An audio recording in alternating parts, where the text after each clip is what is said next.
Assalamualaikum warahmatullahi wabarakatuh. Selanjutnya materi tentang komponen bab 1.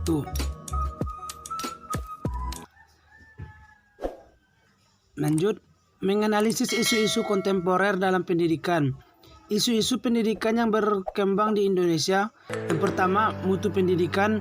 Yang kedua, pemerataan akses. Yang ketiga, efisiensi anggaran. Yang keempat, relevansi pendidikan. Dan yang kelima, manajemen dan efisiensi. Lanjut, menjabarkan kriteria pemilihan judul penelitian. Terdiri dari menarik minat peneliti, mampu dilaksanakan oleh peneliti, mengandung kegunaan praktis dan penting untuk diteliti, cukup tersedia data, hindari duplikasi dengan judul lain, berisi variabel yang akan diteliti, berupa kalimat pertanyaan, jelas, singkat, dan tepat.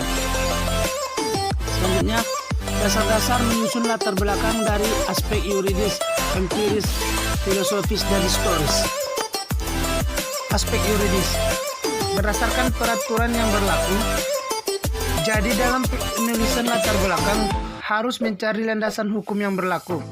Aspek empiris, data-data nyata, kondisi kekinian yang akan dilapangkan atau lingkungan. Selanjutnya, aspek filosofis, pendapat-pendapat ahli. Intinya gini, kalian memberikan argumen tentang sesuatu hal yang harus didasari oleh pengetahuan yang telah ada maupun pendapat ahli. Aspek historis. Keempat, masuk penelitian terdahulu. Penelitian harus ada. Selanjutnya, langkah-langkah menyusun latar belakang masalah. Yang pertama, mengemukakan alasan penting masalah pokok penelitian. Yang kedua, mengemukakan masalah empirik yang ada pada masalah pokok tertentu. Yang ketiga, mengemukakan faktor-faktor yang akan mempengaruhi masalah pokok. Yang keempat, mengemukakan masalah-masalah empirik yang ada dalam setiap faktor. Yang kelima, memilih satu atau lebih faktor yang akan dianggap penting untuk dijadikan variabel bebas atau variabel independen. Selanjutnya, langkah-langkah mengidentifikasi masalah penelitian dan menjabarkannya. Pengertian mengidentifikasi masalah. Secara umum, identifikasi masalah merupakan bagian dari proses penelitian yang dapat dipahami sebagai sesuatu upaya untuk mengidentifikasi masalah yang ada dan membuat permasalahan tersebut dapat diukur dan diuji. Secara umum, identifikasi masalah terdiri dari 3 langkah, yaitu mengemukakan masalah yang ada, mengidentifikasi sumber masalah atau root cause. Yang ketiga, menciptakan kalimat isu atau kalimat permasalahan atau problem statement yang menjelaskan permasalahan yang sudah diidentifikasi. Selanjutnya, batasan masalah penelitian pendidikan. Batasan masalah yang dilakukan agar peneliti lebih terarah, terfokus, dan tidak melenceng kemana-mana. Dalam hal ini perlu dipertimbangkan materi, kelayakan, dan keterbatasan peneliti tanpa keluar dari jalur penelitian ilmiah. Karena adanya keterbatasan waktu, biaya, tenaga, dan teori-teori, dan agar peneliti dapat dilakukan secara lebih mendalam, maka tidak semudah masalah akan diteliti. Berdasarkan identifikasi masalah, maka masalah peneliti ini dibatasi tentang keterlibatan siswa dalam melaksanakan ajaran agama dan kaitannya dengan komunikasi interpersonal dan dalam keluarga, pengendalian diri, dan hasil belajar pendidikan Islam. Objek peneliti ini adalah siswa SMU Negeri C Jakarta Timur yang telah mempelajari mata pelajaran pendidikan agama Islam. Selanjutnya, menjabarkan rumusan masalah penelitian beserta contohnya dan menjabarkan tujuan penelitian. Pengertian rumusan masalah merupakan suatu pernyataan yang akan dicari jawabannya melalui pengumpulan data. Ciri-ciri masalah. Yang pertama, kalimat tanya. Yang kedua, padat dan jelas. Yang ketiga, memungkinkan pengumpulan data untuk menjawab pertanyaan yang terkandung dalam perumusan masalah.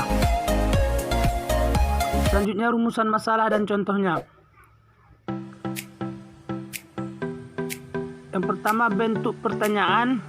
Yang kedua, bentuk suatu pernyataan umum disusul oleh beberapa pertanyaan spesifik. Yang ketiga, bentuk suatu pertanyaan atau statement disusul oleh beberapa pertanyaan question. Yang keempat, bentuk hipotesis. Yang kelima, bentuk pertanyaan umum disusul oleh beberapa hipotesis. Contoh rumusan masalah. Berdasarkan latar belakang masalah tersebut, rumusan masalah penelitian ini adalah sebagai berikut. Seberapa baik tingkat budaya sekolah pada SMK sejahtera? Seberapa baik tingkat keteladanan guru berdasarkan persepsi siswa SMK sejahtera? Seberapa baik tingkah karakteristik siswa SMK? Adakah hubungan yang positif dan signifikan? Adakah hubungan yang positif dan signifikan antara keteladanan guru dan karakteristik siswa? Adakah hubungan yang positif dan signifikan antara budaya sekolah dan keteladanan guru dan karakteristik siswa? Selanjutnya, tujuan penelitian. Pengertian tujuan penelitian. Tujuan penelitian merupakan keinginan peneliti atas hasil penelitian dengan mengetengahkan indikator-indikator apa yang hendak ditemukan dalam peneliti, terutama yang berkaitan dengan variabel-variabel penelitian. Contoh tujuan rumusan masalah. Seberapa besar pengaruh ruang kelas yang nyaman terhadap motivasi belajar siswa? Tujuan penelitian mengukur pengaruh kelas yang nyaman terhadap motivasi belajar siswa. Peneliti ini bertujuan untuk mendapatkan gambaran empiris tentang sifat motivasi belajar dalam PBM, motivasi belajar siswa, seberapa besar mungkin antara sifat guru dan motivasi belajar dalam PBM.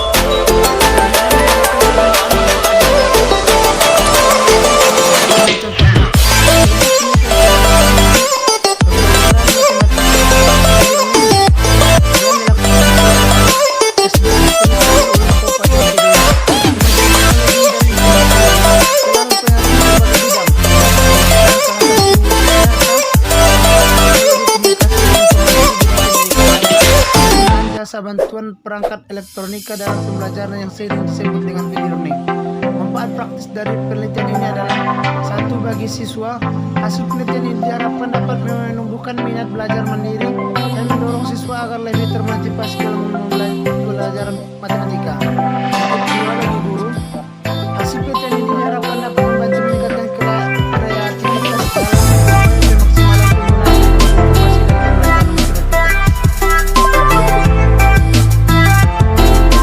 Menambahkan tentang spesifikasi contoh.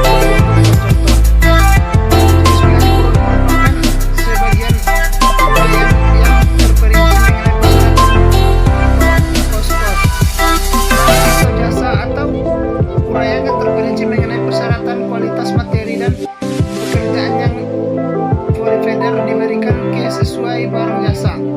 Kelebihan e-learning yaitu memberikan fleksibel interaktivitas, kecepatan visualisasi melalui berbagai kelebihan dan masing-masing media. Manfaat pembelajaran e-learning. Yang pertama, kamu dapat belajar di mana saja dan kapan saja. Yang kedua, meningkatkan partisipasi aktif dari pelajar. Yang ketiga, meningkatkan kualitas materi pendidikan dan pelatihan. Yang keempat, meningkatkan kemampuan menampilkan informasi dengan perangkat teknologi informasi. Selanjutnya, menggambarkan asumsi dan keterbatasan serta contohnya. Asumsi dan keterbatasan penelitian dan pengembangan. Asumsi dalam penelitian dan pengembangan media pembelajaran matematika berbasis multimedia interaksi melalui pendekatan komputer.